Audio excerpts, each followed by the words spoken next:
à M. Donald Trump, président des États-Unis d'Amérique.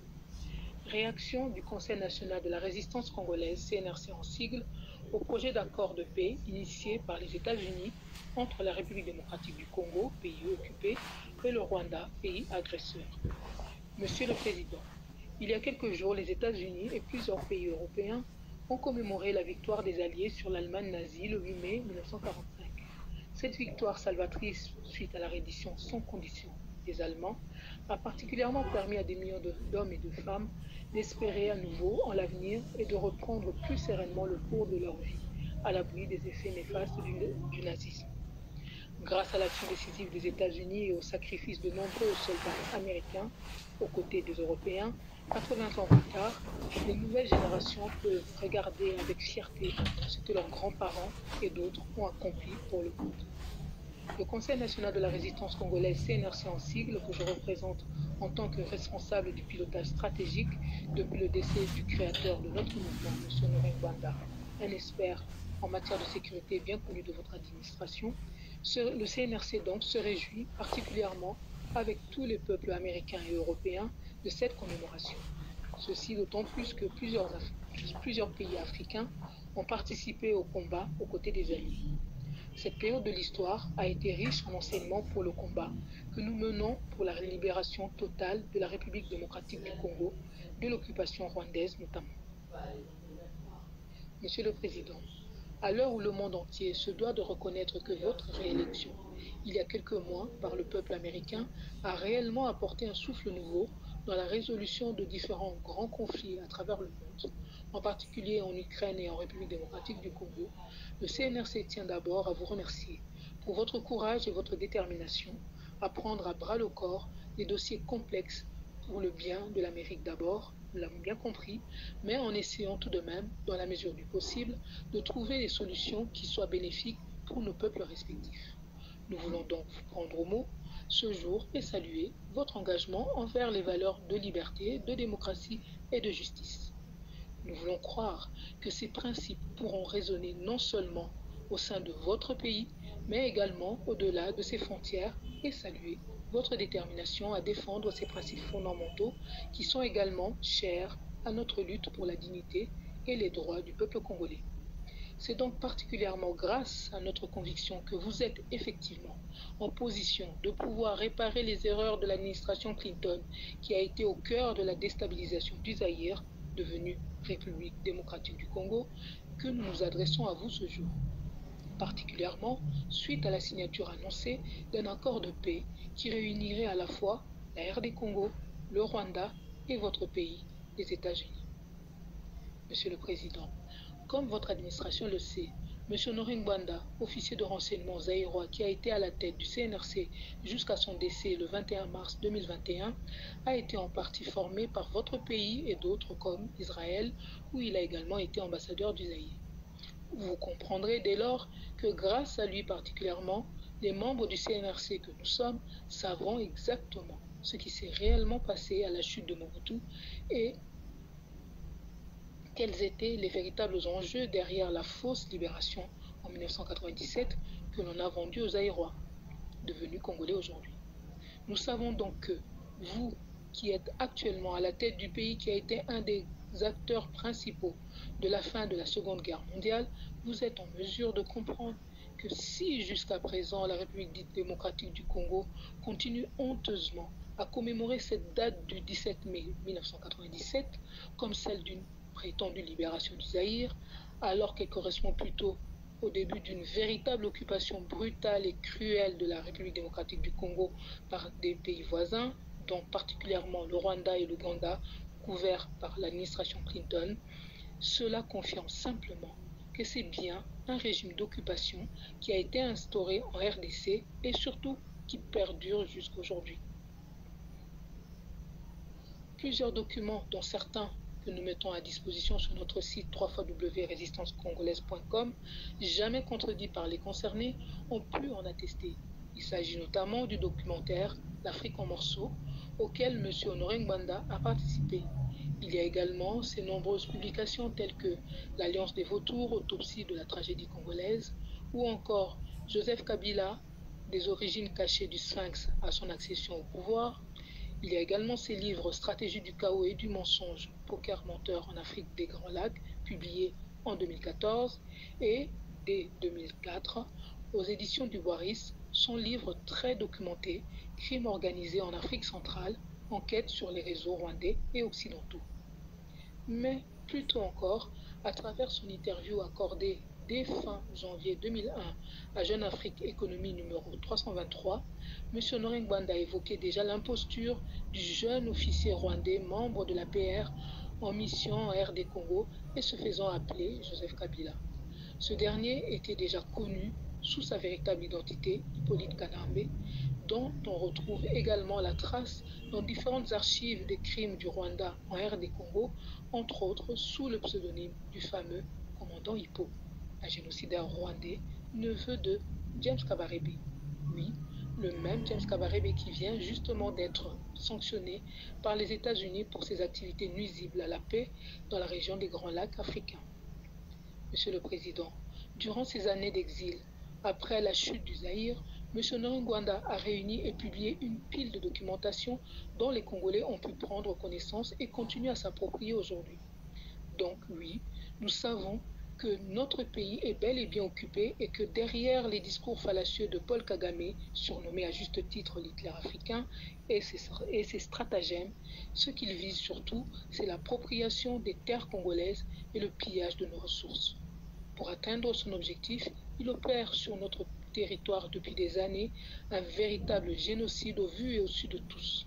Oui, tous vos services et donc les anciens collègues de M. Noring Banda savent que le traître et collabo Félix Tshisekedi, surnommé à juste titre le maréchal Pétain congolais, toujours en référence là encore à la Seconde Guerre mondiale, et celui qui se fait appeler Joseph Kabila doivent leur poste au régime d'occupation téléguidé par Kigali et mis en place en RD Congo grâce à l'AFDL dès le 17 mai 1997.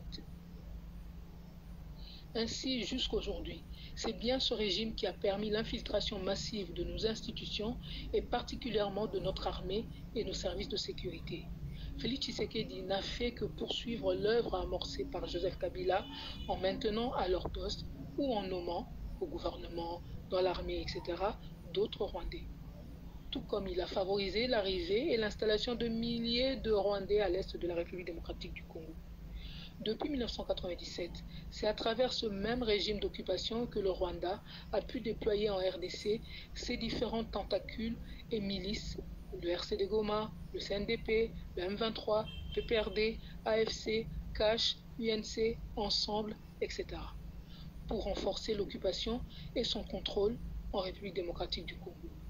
Sachant que Félix Tshisekedi n'a fait que hériter de l'alliance que son propre père avait déjà nouée avec le Rwanda, c'est donc presque naturellement que Joseph Kabila, en difficulté, l'avait choisi comme dauphin pour lui succéder, avec toutes les conséquences que les Congolais ne peuvent que déplorer aujourd'hui. Monsieur le Président, les Congolais ne sont plus dupes. Comme vos services vous l'ont déjà confirmé, si la République démocratique du Congo va si mal aujourd'hui, que son économie est gangrénée par une prédation tous azimuts, que son armée infiltrée est en débandade malgré des moyens colossaux et l'appui, entre guillemets, l'appui de la MONUSCO, à coût d'au moins $1 milliard par an, si tout ceci a échoué, c'est parce que depuis des années, la plupart des membres du régime actuel, de la présidence en passant par le Parlement et le gouvernement congolais, sont tous sous le contrôle de Kigali et Kampala, à qui la majorité d'entre eux doivent leur poste. Ce triste constat ne nous fait pas oublier pour autant les nombreuses complicités dont Paul Kagame bénéficie au sein de la communauté internationale. Les quelques soubresauts d'actes patriotiques auxquels on assiste de temps en temps de la part du gouvernement collaborationniste congolais ne sont dus qu'à la pression subie par le réveil progressif de la population congolaise et d'une frange de la communauté internationale. Mais le CNRC attire votre attention sur le fait que, par comparaison, l'histoire des Alliés lors de la Seconde Guerre mondiale montre à suffisance à quel point, dans son comportement, le gouvernement congolais ménage depuis des années les intérêts en RD Congo des pays agresseurs que sont le Rwanda et l'Ouganda, malgré de nombreux rapports de l'ONU comme le rapport Mapping et tant d'autres rapports d'ONG qui ont mis en évidence les crimes commis par ces pays et leurs complices en RDC. Pris désormais entre le marteau et l'enclume, Félix Tshisekedi, le maréchal Pétain congolais, est en train de vous vendre une chimère à travers un prétendu accord de paix qui sera contesté tôt ou tard par les Congolais parce que, en tant que collabo, Félix Tshisekedi n'a pas qualité pour engager notre pays. En effet, au regard de tout ce que nous venons de décrire ci-dessus et que nous vous invitons à vérifier si besoin, toute personne réellement attachée aux valeurs de liberté, de démocratie et de justice sait que le régime présidé par Félix Tshisekedi, ce dauphin de l'imposteur rwandais Joseph Kabila, sera considéré tôt ou tard comme une parenthèse malheureuse de l'histoire de la République démocratique du Congo, comme cela a été le cas en Europe pour le régime de Vichy ou encore l'Allemagne nazie. Oui, tôt ou tard, justice devra être rendue pour les millions de leurs victimes congolaises et tous les engagements de ce régime d'occupation devront être reconsidérés. Pourquoi voudriez-vous prendre le risque d'associer des entreprises américaines à un tel régime?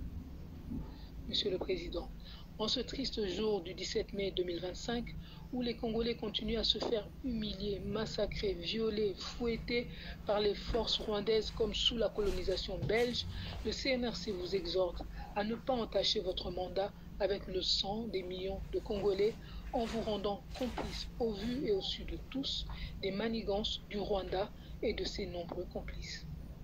Le CNRC, qui vient d'organiser 2 grandes journées de résistants congolais, les samedis 19 avril et samedi 10 mai 2025, et une manifestation devant l'ambassade des États-Unis à Paris ce samedi 17 mai 2025, a pu mesurer à quel point, comme prévu par M. Ngwanda, c'est bien notre discours de la résistance et notre lecture de la crise congolaise qui sont en train de gagner du terrain. Nous vous exhortons à ne pas hypothéquer la relation des États-Unis d'Amérique avec le peuple meurtri de la République démocratique du Congo, qui, bien que trahi par son élite et une bonne frange de la communauté internationale, n'a pas capitulé, ni baissé les bras, à l'image de nombreux Wazalendo qui continuent à défendre bec et ongle la terre de leurs ancêtres. Avec l'évolution de la situation en République démocratique du Congo et la prise de conscience qui s'opère petit à petit au sein des Congolais, sachez, Monsieur le Président, que vous compterez bientôt des millions de Wazalendo sur toute l'étendue du territoire congolais et dans la diaspora qui se battront pour protéger la terre de leurs ancêtres, leur héritage. Monsieur le Président, comme vous avez déjà pu le constater, lors de votre premier mandat, et encore plus récemment avec Félix Tshisekedi et les siens, les membres de la classe politique congolaise actuelle sont pour la plupart corrompus et ne doivent leur présence dans nos institutions qu'à leur capacité à collaborer avec les occupants. Et Félix Tshisekedi est sans doute le pire d'entre eux. Votre ancienne collaboratrice, Mme Niki Halé, l'avait stigmatisé lors de son déplacement à Kinshasa en 2017. Même les prétendus soi-disant opposants congolais ne sont que des figurants dans ce pays occupé, des accompagnateurs dont le seul rôle se résume à donner un semblant de légitimité au régime d'occupation en place. Plus récemment, les réseaux de M. Ngwanda nous ont même informé que l'ancien ministre des Finances de la RDC, M. Nicolas Kazadi, de passage en Occident et faisant allusion à Félix Tshisekedi, a fait l'aveu suivant auprès de certains de ses interlocuteurs. Nous citons: le chef ne vole pas, on vole pour lui. Fin de citation. Les États-Unis, comme d'autres pays à travers le monde, qui souhaitent exploiter les nombreuses ressources dont regorge la République démocratique du Congo, peuvent nouer des relations saines et durables avec notre pays, mais pour cela, le CNRC estime qu'il est urgent, nécessaire, logique de changer d'abord de régime politique en place. Pour réussir à chasser les nazis, les Alliés se sont appuyés sur les résistants et non sur les collabos, et encore moins sur Hitler que vous avez d'abord complètement défait, comme en témoigne la date symbolique du 8 mai. Et avant que certains Alliés puissent nouer des relations économiques avec l'Allemagne, il y a d'abord eu le tribunal de Nuremberg et tant d'autres actions en justice contre les nazis et tous leurs complices. Envisager aujourd'hui simplement des relations commerciales entre la RDC et le Rwanda comme si de rien n'était est particulièrement choquant et inacceptable. C'est une prime au crime de Paul Kagame et le Rwanda en RD Congo. Aucune victime congolaise saine d'esprit ne souhaite renforcer ses bourreaux. Ne vous mettez pas, s'il vous plaît, du côté du Titanic affrété par Félix Tshisekedi et les siens. Appuyez-vous plutôt sur l'arche de Noé des résistants congolais pour être sûr d'instaurer une paix durable dans la région des Grands Lacs africains, si telle est réellement votre volonté et si vous souhaitez réellement rompre avec la politique de prédation à outrance dont l'Afrique fait l'objet depuis des siècles et qui est déjà tant décriée par toute la jeunesse africaine aujourd'hui. Ne trahissez pas votre propre histoire. Mettez-vous plutôt du bon côté de celle-ci pour que les générations futures américaines vous regardent avec fierté et continuent à vous citer en exemple. Ce que vous demandez actuellement au peuple congolais équivaut à obliger une victime de viol à épouser son violeur. C'est inacceptable. De plus, il ne peut y avoir de paix sans justice. Comme stipulé dans votre projet d'accord, le CNRC encourage les États-Unis à poursuivre effectivement l'option claire du respect des frontières de la RD Congo, puisqu'elle est fondée sur la vérité. Mais nous savons aussi que, grâce notamment à des élections biaisées, Kagame qui a injecté en RD Congo, avec la complicité de Kabila et Tshisekedi, des milliers de Rwandais sous l'étiquette de l'ethnie imaginaire des Banyamulenge, Kagame n'a pas désarmé et espère toujours que ceux-ci pourront continuer à occuper nos terres et demander à terme un référendum d'autodétermination qui consacrera la balkanisation de la RD Congo. Oui, nous ne sommes pas dupes. Nous savons qu'il continue à considérer le Kivu, un peu comme Hitler son mentor, considérer les Sudètes en Europe. Monsieur le Président, pour que la paix soit réellement possible dans la région des Grands Lacs, ceux qui viennent parler de paix aux Congolais doivent le faire franchement. Et Paul Kagame, Joseph Kabila, Yoweri Museveni et Félix Tshisekedi doivent partir. Tant qu'ils resteront en place, l'impunité, le sentiment d'injustice qui nourrit facilement les extrémismes, ainsi que la propension de ces 4 criminels à l'hégémonisme, au pillage, au tribalisme, au mensonge, etc., seront autant de germes pour le chaos et une hypothèque de tout processus de paix.